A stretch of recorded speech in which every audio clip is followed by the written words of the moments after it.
Tadeja, veš, kaj me zanima? Mi bolniki z multiplo sklerozo imamo navadno težave, kje je WC, pa kako na WC ite, pa kaj naredi, ki bi čim manjkrat šli na WC. Pa me zanima, kako ti rešuješ te težave? Žal na en zelo nepravilen način.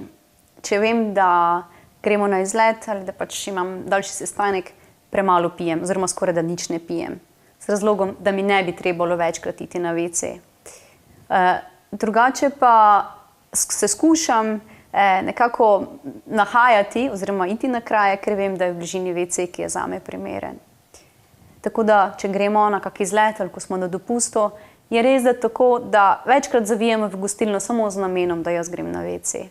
Kar je velikokrat nerodno, ampak načeloma vsak to razume in nisem še naletela na čudne poglede, ampak je vsak z veseljem odprl vrata do WC-ja. Pa potem nekako imate srečo, da prijete v tiste gostilne, ko imajo WC za invalide, verjetno, ne? Ne vedno, ampak res je tako, da jaz še lahko toliko stojim na svojih nogah, da še lahko naredim korak, 2, 3 in seveda, če je zraven mene moj mož, ki mi pomaga, potem ni nekih večjih skrbi. A tako, da kombiniraš to, da potem, zdaj, ko še pač zmoreš nekaj hoditi, kombiniraš ali z vozičkom ali pa potem z možem in... Do WC-ja z vozičkom in če voziček pač ne gre v sam prostor z WC školjko, potem mi mož pomaga narediti tistih par korakov.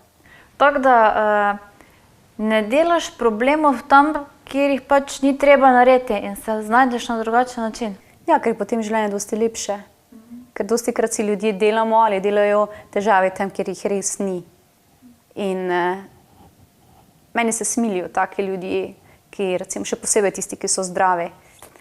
In velikokrat naletim na zdrave ljudi, ki imajo 1001 težavo, čeprav jaz vidim popolnoma drugače to situacijo. In ja, skušaš imeti lep dan, skušaš imeti čim lepše življenje, ne glede na vse ovire, ki se ti pojavijo, potem nekako gre.